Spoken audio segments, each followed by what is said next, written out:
Okay, so last time in the class that we didn't record for some reason, we finished the second war on Ai and also the special covenant event in Ar Grizim and Ar Eval, which we said maybe wasn't in the right place or the right place. Anyway, it's written here. And resume, we can say, the first part of the entrance to the land of Israel, right? So they finished said it's trying to draw a line in the map to divide the land for two. They were in the middle of the way, and there is a reaction. So now we are going to learn Perek Teisha, chapter 9, and it says, it starts, ויהי כשמוע כל המלכים אשר בעבר הירדן, בהר ובשפלה ובכל חוף הים הגדול, אל מול הלבנון, החיתי, האמורי, הכנעני, הפריזי, החיבי והיבוסי. When all the king west of Jordan, so here the translation is west of Jordan. It says בעבר הירדן. Today we call עבר הירדן, today, I mean, the last 2,000 years, we call עבר הירדן to the east part of the land. But here it's like still from the point of view for those who came from the east to the west, it says the other side of the Yarden, they mean the west. So we are talking about the west of the Yarden, meaning all the land of Israel. It says, Ba'ar, Bashfela, right, in the hill country, in the Shefela. Just to understand the differences, the Har, the mountain, is all the center part of Israel, from Beersheba to Afula, almost, right? It's a valley, but it's like all the central part in the land of Israel is the Har, the mountain. And then we have Shfela, which is not so high, low hills between the sea. After the sea, we have what we call Mishor HaChof, the plain of the sea shore, right? Yeah. And then we have the hills. This is a Shfela. And then we have the mountain. So we are talking about in the hill country, in the Shfela, and along the entire coast of the Mediterranean Sea, up to the vicinity of Lebanon, Rosh Hanikra today, more or less, the land of the Hitti, Emori, Knaani, Perizi, Chivi, and Yevusi learned of this. Well, the translation changed order, but it said when they heard that, they heard what? Apparently, they heard about the big victories, about the miracles, about the fact that the Jewish people are coming inside, they're coming for them. And then they gathered with one accord to fight against Yehoshua and Israel. So there is agreement, a total agreement, the first time in the history in the land of Israel, that all the kings of the land of Israel are united in one army. So this is going to be advantage for Israel and disadvantage. Advantage because you finish with all of them in one time. Well, this is what they can hope. The disadvantage, of course, that the war is going to be much harder because it's not city by city. Now it's everybody together. So this was the plan of the kings of the land of Israel, but it didn't happen. Why it didn't happen? Because of the stories that we are going to read about the Givonim. Have you heard about the Givonim? Givon, the people of Givon? Well, so we are going to see now their story, but before I would like to mention another thing. It's mentioned here 7 nations: Hitti, Emori, Knaani, Perizi, Chivi, Vevusi. In other places, there are 10 nations that mentions. Girgashi, there are others that are not mentioned here. Why? Where did they disappear? It says many times the land of 7 nations. The land of Israel is the land of 7 nations, which are these nations. But what happened to the other 3 that they disappeared? So sometimes we can say that the same nation can be divided in 2 or 3 tribes. So maybe they are included inside. But Chachamim say other things. Chachamim say that before the war started, before Am Israel entered the land of Israel, he sent letters to all the nation asking them if they want peace, if they want to leave, and if not, we are going to a war. right? So Yehoshua also sends this. No, Yehoshua sends that to the nations in the other side of the Jordan, Moshe, and Yehoshua sends that to all the people in the land of Israel. He asks them, "Do you want? If you want, you can go. We offer you options. If you want, you can go. If you want to stay, you should make a pact with us, a covenant, and you have to pay taxes, special taxes, etc., like being inferior nation under the government of Israel. And if you don't want that, we are going to make a war against." So according to Chachamim, these three nations left the land. They decided they don't want to fight, they don't want to stay, they just left. And they went away. And so that's the reason we have seven nations. This Midrash of Chachamim, or this explanation, makes question about what we are going to read now. Because what we are going to read now about the Givonim, the people of Givon, they cheated, they lied to the Jewish people, that they live far away and they want to make a peace with them, to make a covenant with them. And the question is why? If they were offered peace, why did they have to do that? What is the reason to that lie that they did? So there are several explanations to that. We can say that the offer was not valid anymore. It was offered before they entered the land of Israel. After they entered the land of Israel, there's no option to the peace. Second explanation, they wanted a peace, but not in the conditions of Am Yisrael. So they cheated in order to get better conditions, right? They didn't want to. And there are some other explanations that they wanted to cause the Jewish people to lose in any way, meaning if Am Yisrael are going to complete with a peace accordance, so they are against the Torah, because the Torah say you cannot make a peace with the people of the land of Israel. If they are going to make a war against them, they are also going to lose because they swore to them.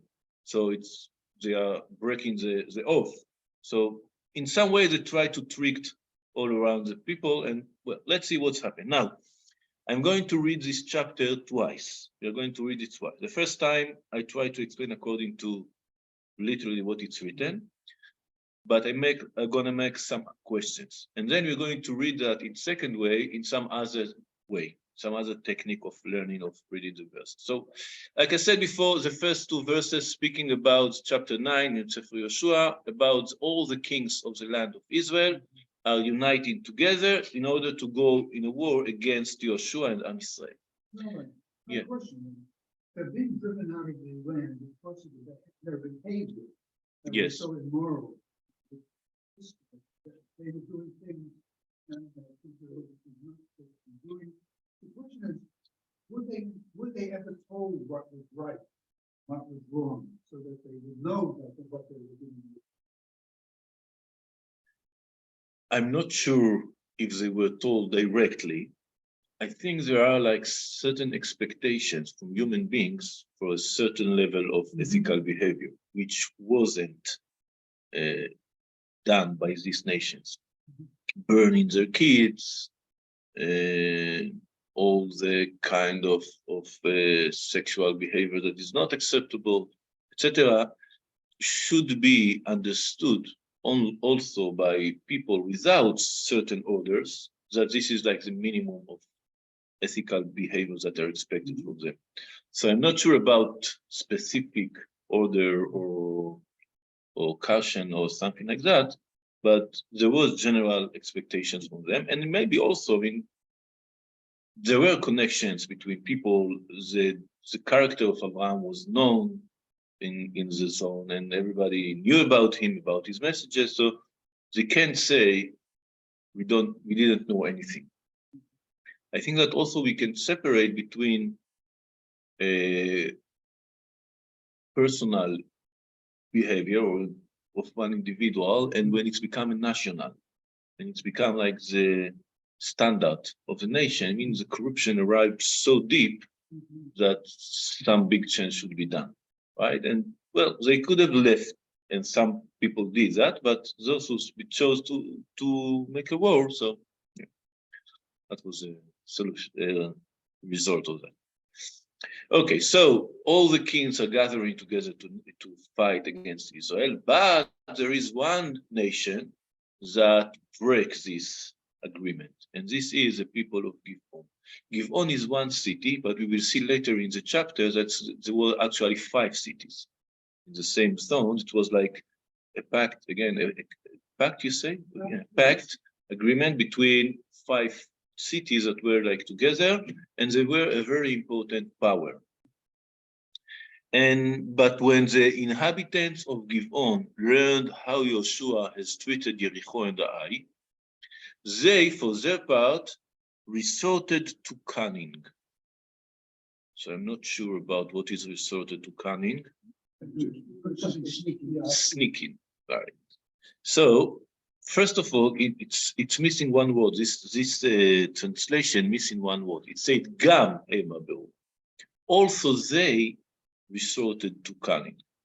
Also, who additionally to whom? What does it mean also? So we can say it's related to the chapter before. They saw that all the nation did something. They also wanted to do something. They also not goes for the cunning, for the cheating. It goes for they also did something. These people decided to go in a war, and they decided to do what we are going to see that they done. But there are other explanations that related this to other events from the history. Orma is, it can be understood as something tricky. I'm tricking someone. And it can be understood as something wisely done. Where else do we see this word, Orma?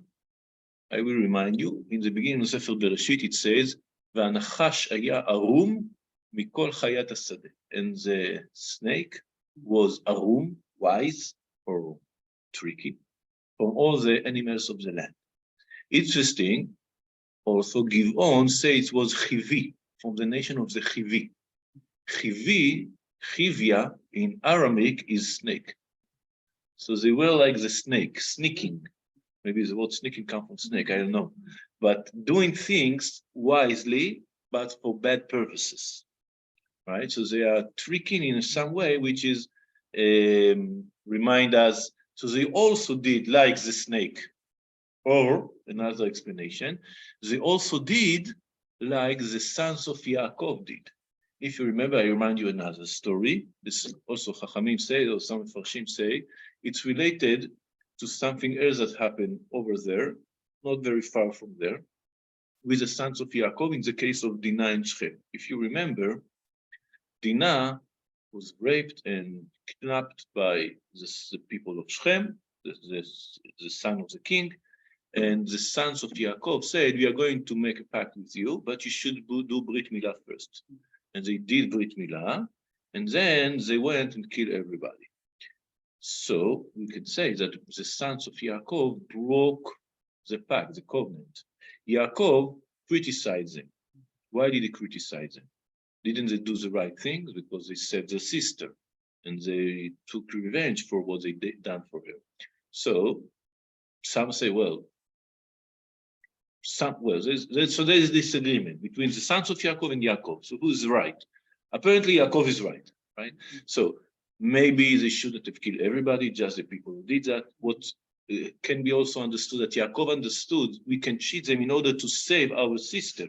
Go there when they are sick, when they are in pain after the Brit Milah, go there and take her out. But you didn't got any permission to kill everybody. Anyway, we are seeing that they are breaking the covenant and doing that. In this case, they also did by cheating, right? Like the sons of Yaakov, and we see that there is a relationship between these two stories.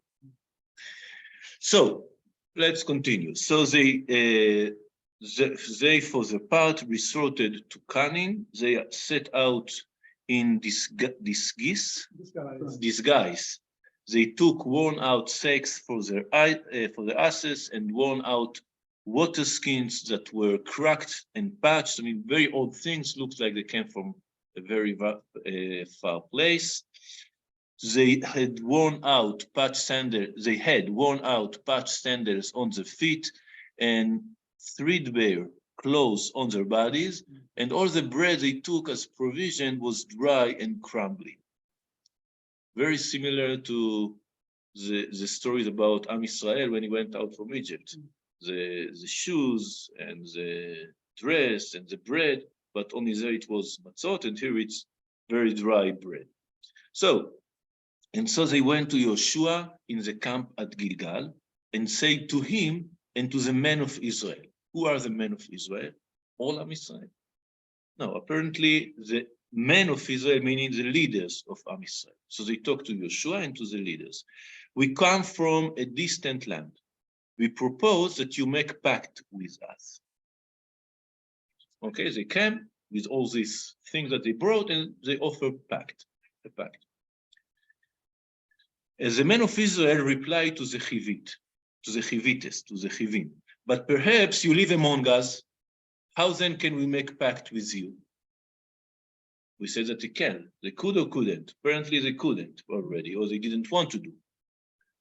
So, what is the answer? They say to Yehoshua, we will be your subject. Does it answer the question? The question was, maybe you sit among me. And the answer is, we are your subject. Does it answer the question? Not looks like it answers the question. Maybe they're saying, we are your subject, doesn't matter from where, it doesn't matter where we come from.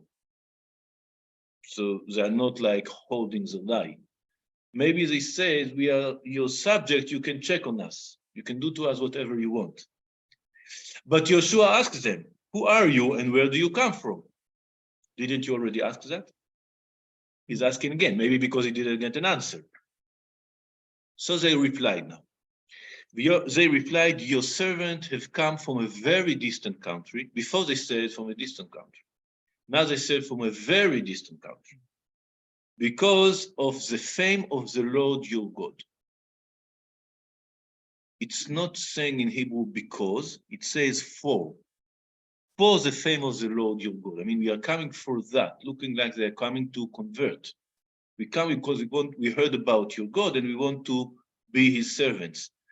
Because of the fame of the Lord your God, for what heard that the report of him and all that he did in Egypt. And all of that he did to the two Amorite kings on the other side of the Yarden, King Sichon of Heshbon and King Og of Bashan, who lived in Ashtaroth. So our elders and all the inhabitants of our country instruct us as follows. Take along provisions for a trip and go to them and say, we will be your subjects, come make a pact with us. This bread of ours, which we took from our houses as provision, was still hot when we set out to come to you. And see how dry and crumbly it is become. These wineskins were new when we filled them, and see how they were cracked. These clothes and sandals of ours are worn out from the very long journey. So these are the story. They're telling us the story. Look, it's a very far place. We have all stuff. Okay. The men took the word because of their provisions and did not inquire of the Lord. They didn't ask. Looked like they should have asked, and they didn't ask. And what does it mean that they took mitseidam? It says their word, but the word seidam means their equipment. They took from what they brought, maybe to check it, or maybe seidam also mean like tzide, prey, like biting the prey. Okay, and they didn't ask Hashem. Yehoshua established friendship with them. The word is shalom, peace. He made a pact with them to spare their lives, I mean, to let them live. And the chieftains of the community gave them their oath. So here, I want to talk about these two words. What does it mean? Yehoshua said that, it says that Yehoshua made a pact with them. And then it says that the chieftains, meaning the leaders of Am Israel, the presidents of Nesiei Haida, the presidents of Am Israel, gave them their oath. it's different from the pact or it's the same? Right? The first word says that he made pact, and then it says they made them an oath. What's the difference between a pact and the oath? Exactly. One is a contract, meaning Yehoshua, what it says is Yehoshua made a pact with them, meaning in pact you have two sides. This is my compromise, this is your compromise. If you not completing with your compromise, I won't help you. I won't do my part. Oath is an oath. I swear to you that's what's going to happen. It's not any kind of condition or change of agreement. I make you I swear to you that I won't hurt you. Right? This is the oath. So there are pact and the oath. Okay, and then, but when 3 days had passed after they made this pact with them, they learned that they were neighbors living among them. So suddenly Am Yisrael understood that it's not what they were being told, they were being lied to, and it's actually people that live close to them. It was very close, actually. I mean, the same line of the center of Israel. It's New Jerusalem, this place. So the Israelites set out, and on third day they came into their towns. Came to their towns. These towns were Givon, I already named Kfira, Be'erot. It's 4 towns. Excuse me, not 5. Givon, Kfira, Be'erot, and Kiryat Yearim. Four cities that all of them are Chivim, and they came to there. They came what for? To make a war. They made a swear. Made an oath, right? But the Israelim did not attack them, since the chieftains of the community has sworn to them by the Lord, the God of Israel. The whole community muttered against the chieftains. They complained against the presidents. But all the chieftains answered the whole community, we swore to them by the Lord, the God of Israel. Therefore, we cannot touch them. So here a question also, usually when we have oath, we can cancel it. There is a way to cancel oath, right? You go to a rabbi and the rabbi asks you a question. If you had known that these are the conditions, would you done this oath? And if he says that no, we can cancel. I mean, there's full process. I did that in my life 3 or 4 times to cancel an oath. It's an interesting process, but there is a process that you can cancel the oath. Why didn't they cancel it? The president say we cannot touch them because we swear to them. Okay, so cancel the oath. So there are some explanation. I think first explanation and most simple is that when the oath was made publicly in a public place in front of everybody, so it's something that can be cancelled. But I think the second answer is better even. You say we talked about in Shabbat about Chilul Hashem, right? Profane the name of God. When you're doing something that everybody would say, well, the Jews didn't complete with their oath, right? They didn't did what they promised. It's something that make bad fame, bad name to them. So even though that maybe halachically that there is some way, some reason we can cancel the oath, it's something that we shouldn't done. Because of the name of Am Yisrael, because of the fame of Am Yisrael. Anyways, in the same said, we cannot touch them. But we have condition now for them. This is what we will do to them. We will spare their lives so that there may be no wrath against us because of the oath that we will swear to them. By the way, they always speak about the oath, they didn't speak about the pact, right? Because like I said before, pact has conditions. Can be cancelled. If it's not done by the rules, it can be cancelled, but oath cannot be cancelled, like I said. So this is the difference. They're talking always about the oath. And the chieftains declares concerning them, they shall live and they became hewers of wood, hewers of wood and drawers of water for the whole community, as the chieftains had decreed concerning them. So they are going to be like slaves, like hewers of wood and drawers of water. To whom? To all the community, right? That's what it says here. Let's continue. Yehoshua summoned them and spoke to them those, why did you deceive us and tell us you live very far from us, when in fact you live among us? Wait a second, they already spoke about it, no? Why Yehoshua is asking it again? We just spoke about it. And Yehoshua has a great idea. What can we do now? Therefore, be accursed. Never shall your descendants cease to be slaves, hewers of wood and drawers of water. This is the original idea, no? We only just said that 2 verses ago. So why Yehoshua repeating it? They already said. So we can say that the first one was said between Am Israel. That was the decision. And then Yehoshua is going to them and explain them what we are going to do now with you. But we can see another difference. It says, for the house of my God, are they going to be hewers for all the community or for the house of the God? Right? You can see that. Can you see the difference between what the president say and what Yehoshua say? Right? The president says you are going to be hewers of wood and drawers of water for the whole community. And Yehoshua said you are going to be hewers of wood and drawers of water for the house of the God. So now they answer Yehoshua, but they reply to Yehoshua, you see, your servants had heard that the Lord your God had promised his servant Moshe to give you the whole land and to wipe out all the inhabitants of the country on your account.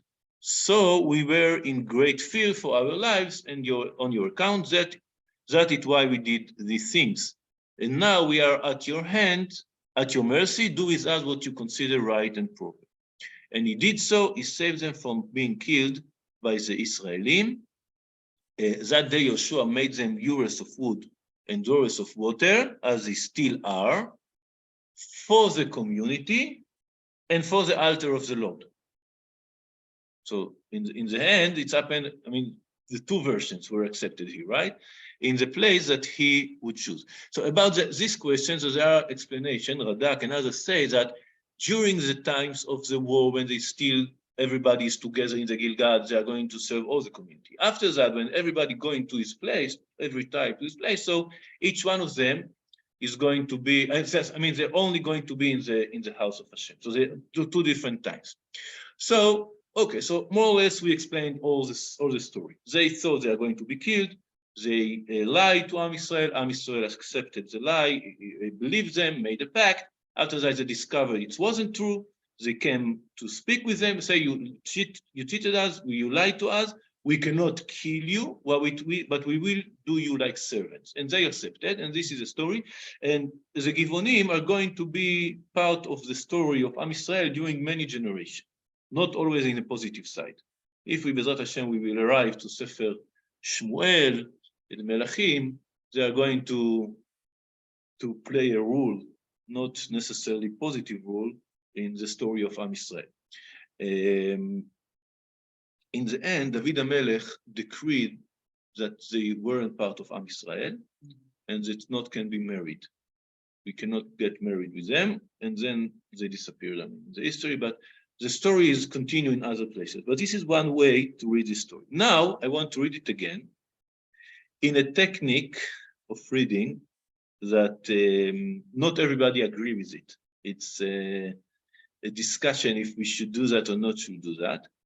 And why it's problematic a little bit, because there is the academical study of the Bible, which claims that the Bible is not from divine origin, but it's a collection of stories and that were edited in some time. And then it's one of the things they're showing that there are different stories that are mixed in one story. This story belongs to this source and this to the other source, and they are mixing it, and all came from the point of view of not believing in the divinity of the Bible. So we do believe that the Bible is divine and that it comes from Hashem and this is a prophecy, etc. But we can use some of their tools to explain a little bit better or to see some ideas. Again, not everybody agrees with that, but I will show you how it works. At least for this chapter, it works quite nice. We can say that there are 2 different stories that are mixed together. And we can see how things repeating, one of them belongs to one story and the other belongs to other story. Not because there are 2 different versions about the truth. The truth is that both things happened. It just mixed in some way also to make a message, to teach us a lesson. So according to that story, to that interpretation, there are two stories. Both of them happen. The first story is when Givon spoke with Yehoshua, and the second when he spoke to the leaders of Am Israel, and it wasn't together. There is the role of Yehoshua, the point of view of Yehoshua. Maybe they were sitting in different places. Maybe there were two conversations. One was with Yehoshua, other was with the elders. Maybe Yehoshua spoke with them and said, okay, go and close the details with other leaders, and the other leaders change. So there are, I mean, the realities are a different way to explain, but you can see in the verses that it's not, that we can divide it into stories, in two types of conversation, etc. Let's say, for example, so Yoshua Shimon heard what Hashem did to you, Yehoshua did to Yericho in the eye. So, and they were, like say, verse 4 says they set out in disguise, worn these clothes, etc. All that, okay. And then let's start from verse 6. So, and so they went to Yehoshua in the camp at Gilgal and said to him and to the men of Israel. There are two different factors here, to Yehoshua and the men of Israel. So we come from a distant land, we propose that you make a pact with us. Okay? And now, who is speaking back to them? Vayomer ish Israel el achivi. The men of Israel replied to the Chivi. Where is Yehoshua? He's not here. He doesn't say anything. And then, but perhaps you live, if I could, I would have, I mean, show you each story separately. And it's very interesting to see how the conversation flowing very well. But it says, and the men of Israel replied to the Chivim, but perhaps you live among us, how then can we make pact with you? And then the next verse is a conversation with Yehoshua. The first was with Am Israel, or the leader of Israel, and the second is with Yehoshua. Then they say to Yehoshua, we will be your subject. So this is not the answer to the questions that we saw before. This has not been answered here. This is a different conversation with Yehoshua. And then Yehoshua asks him the same question, because it's different conversation. But Yehoshua asks them, who are you and where do you come from? And then what they answer to Yehoshua is that your servants have come from a very distant country because of the fame of the Lord your God. The answer they give to Yehoshua is a religious answer. We believe in God and we want to convert. There's no reason not to accept conversions, right? We're not talking now about a military pact, about a cultural pact, a political pact. We are talking about conversion. We want to convert, being part of you. I mean, when you are convert, you are accepting all the culture, all the religious, everything of the nation that you're going to convert to. When you are doing a pact, you stay in your part. So what Yehoshua is accepting is the religious petition to be part of Am Israel, request to be part of Am Israel. What the leaders of the earth, of the army, of the Am Israel, maybe, what they wanted was a political pact. Do the first political relationship with other nation. So it's totally different from what Yehoshua answered. So here they have to explain to Yehoshua why do they believe in God and why they want to be part of Am Israel. And Yehoshua accepts them again as a pact. Pact means conditional. If you really want to convert, you should accept the Torah, etc., and become part of us. Right? So this is the answer they give to Yehoshua, and Yehoshua accepted them. But it says, "Vayikchu anashim mitzadam." The men took the word. So they accepted the other answer, right? So Yehoshua accepted the religious argument, but it said mitzadam.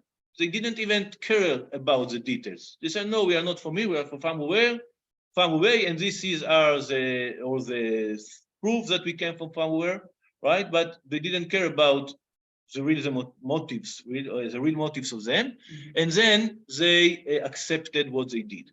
But pi Hashem lo shalu, and they didn't inquire the word of Hashem. And then in verse 15 it says, Yehoshua made peace with them and made a pact, and the presidents, the chieftains of the community gave them their oath, right? Yehoshua did pact. They swore to them, right? So it's a different things. That's the reason when Am Israel is complaining in verse 18, it says, "Vailonu kol ha'eda al hanesiim." The whole community complained against the president, not against Yehoshua. Yehoshua is not mentioned in the complaining, right? Because he was okay. The problem was with the presidents of the community, that they made an oath to them, not a pact with them. So they said, we swore to them, right? They didn't say we made a pact, we swore to them, right? That's the reason he's speaking about the war here, about the sword, not about the pact. And then again, that's what they're going to do them, and so they may be no worse against us because of the oath that we swore to them. And then what the president say? They're going to be hewers of wood and drawers of water for the whole community, right? So because again, their interest was, let's say, the political, material, military interest. They didn't care about Beit Hashem, the house of Hashem. The motives were secular, weren't spiritual, right? And then we see again Yehoshua speaking with them. You said, why did you cheat us? And then he cursed them, you be accursed. And then he said, you're going to be hewers of wood and drawers of water to the house of my God. So the correction, the atonement would come if you really dedicate your life to the holiness, to the house of Hashem, to the Kodesh. Okay, and then they answer Yehoshua, and Yehoshua spares a life.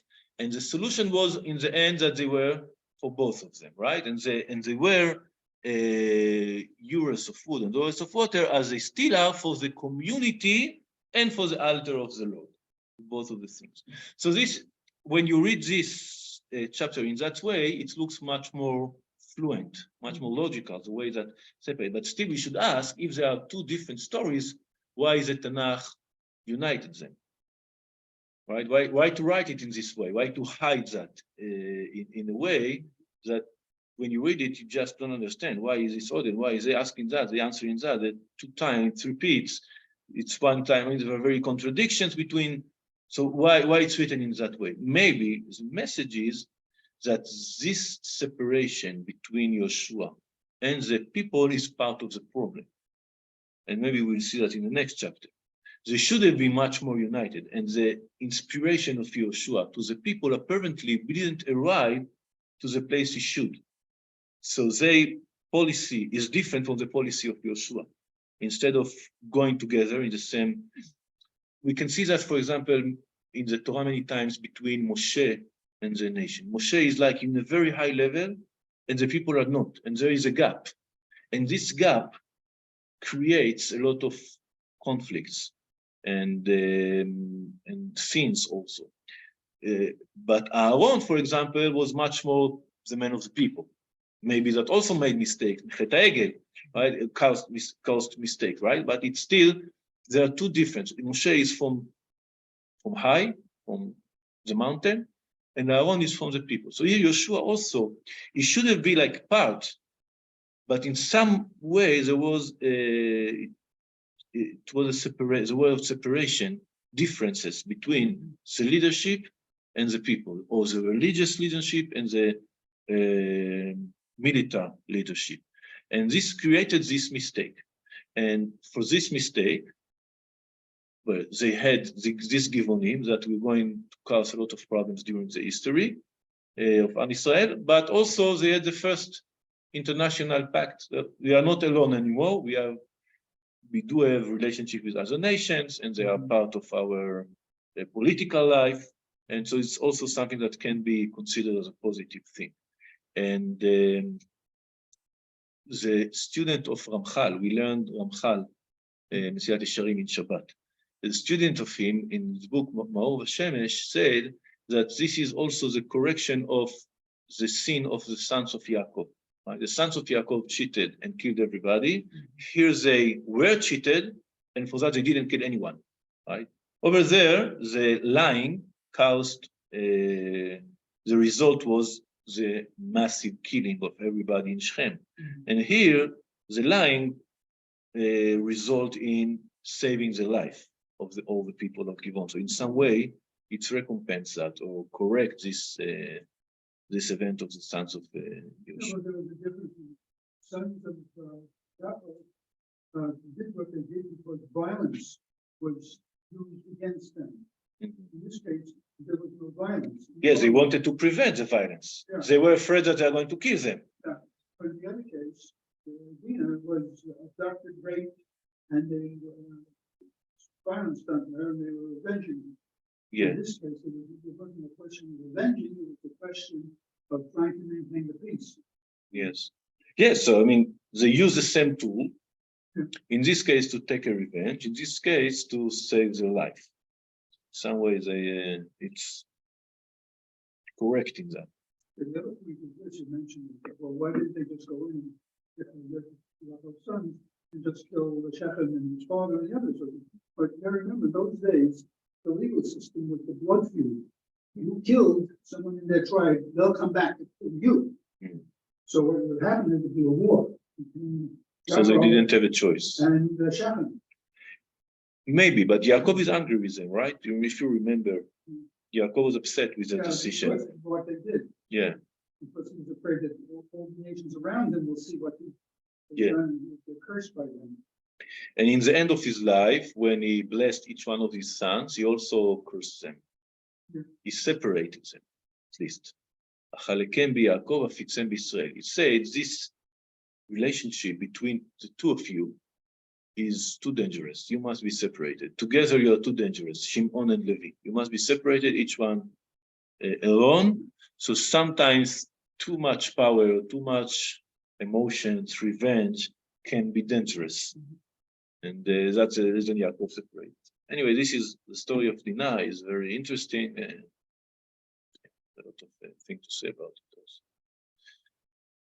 Okay, any other? No? Okay, have a nice day.